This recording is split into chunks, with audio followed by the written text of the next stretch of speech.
Welcome to the IMG Bollettieri Tennis Academy. My name is Coach James. Danush came to visit us from India.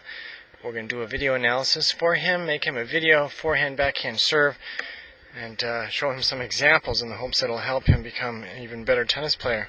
Listen, you're hitting the forehand pretty well. I think you're coached pretty well, doing a pretty good job. Look, a couple of things here. We want to try to see if we can't figure out a way to make a little bit smaller backswing, okay? And the other thing is, I would also encourage you to this one. This left arm, I would keep my left arm out, try to catch the ball, but instead of catching the ball, catch the racket when the racket's out in front of you. Okay, we want to keep a nice firm bend in the right wrist. See, look at my wrist. See, right here? Try to keep it back, because look what happens with the strings. The strings are pointed back towards the fence here. We need those strings to be pointed out towards the net the whole time. Okay. Now, in terms of the backswing, how we like to see a good wide base, right? Try to keep the feet wide apart. Make sure you have a good knee bend. Okay, it's not bad right now, but push those elbows out in front of the stomach. Just turn the hips and shoulders to the side now. All you got to do is turn the hips, that's about it. Now separate your hands and make the left hand, this left hand, go all the way out to try to catch the ball. But this one, you want to try to push it, instead of laying it this way, maybe lay it out that way a little bit, and then just let it fall down right now. See, the whole idea is to try to keep the thing inside the square box if we can, right? A lot of times what we say is, look, draw an invisible wall. This is supposed to be a wall, okay? And have a coat hook. So you pretend you have to hang that racket on the coat hook, and then you just sort of let it fall down the wall so that this handle will be pointed out towards the ball. So if I draw a better wall for you, maybe in 3D, okay? How about that for a little 3D wall? Okay, you see the general idea?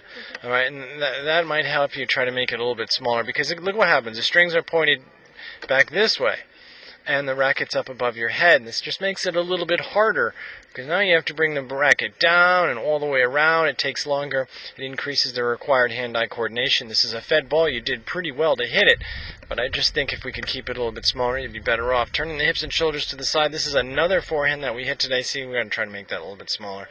Okay, but other than that, you're not doing bad at all. Let's take a look at former world number 1, 5-time Grand Slam champion Martina Hingis. See?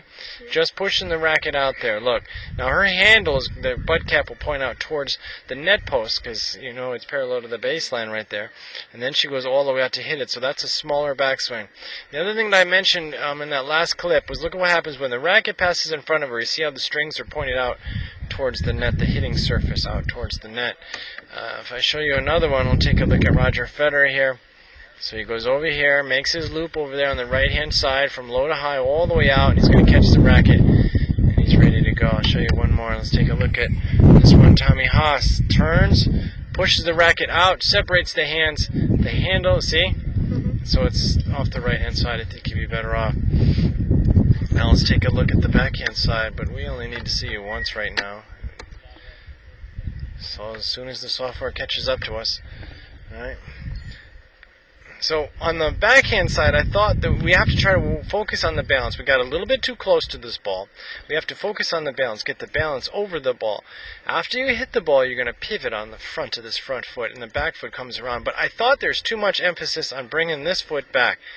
When every time I fed a ball, and then you'll see that right there being pulled back. That ball you got too close to.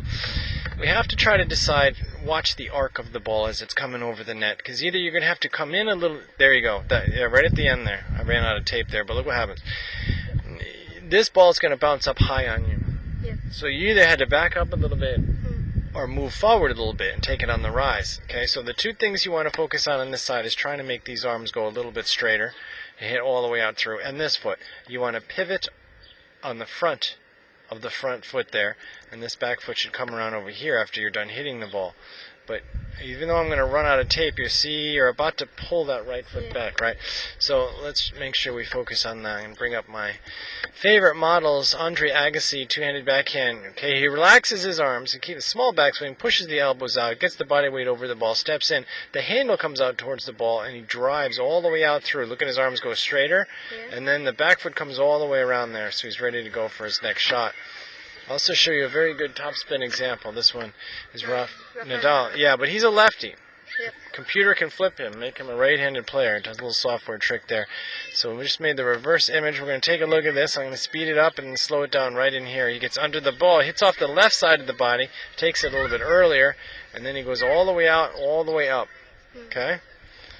Oh, then look at him at the end, right? Okay, so hopefully we got to get. Then they're ready to hit the next ball. The serve, right now you're using an Eastern forehand grip. All right, so we're going to have to try to focus on getting you to use more of a continental grip as time permits, as you go on, you know. But see, when you have a forehand grip, the strings are pointed up at the sky. But remember I said don't move that front foot? Yeah. You won't next. Well, you'll move it a little bit next time. This one I didn't tell you. But the front foot is moving. You're chasing after the ball toss. We want to try to keep our face and our chest up to the ball. Right now the chest is aimed down a little bit, and I think you're looking this way. So we want to try to keep your ball toss close right now as you're learning this game. We don't want to be moving around that front foot. Here's the other serve that you hit that I captured. I told you don't move that foot, but the foot's going to move, right? Yeah. All right, so we got to try to break this habit very quickly here. Okay, you want to try to keep your chest up when you hit the ball. I'll show you some good trophy positions in a minute. It has the elbow there, lower than that shoulder there. Yeah. Okay, the trophy positions. I'll show them to you right in here. Okay, I'll show you Maria Sharapova. This is one example of a trophy position here. Look what happens right there. So you see this is what we call the trophy there. Yeah. Okay, then she'll have a good throwing motion as she throws that right shoulder all the way up and through the hit. Right, up and out and through the hit. Okay. I'll show you another one. This one should help as well.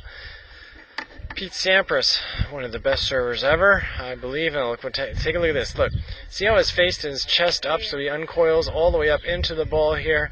Okay, and then now, you know, these are the best of the best, right? So maybe we can't do exactly what they do, but if you keep your ball toss a little bit closer and stop moving around that front foot, you know, eventually the racket face, the direction of your racket face is dependent upon how you're holding it with your hand, which grip you've chosen. And you're going to get to the continental grip like these pros use as you go along. But you got to try to get good balance and try to, you know, maybe get a little bit more underneath the ball. See? Got to keep the right shoulder all the way up through the hit. And hopefully this video will help you and your coaches as you, I hope so, as you develop your game, and you keep doing a good job. I'd like to thank you for coming here to the Academy and wish you the best of luck with your tennis, and hope to see you again someday. Thank you.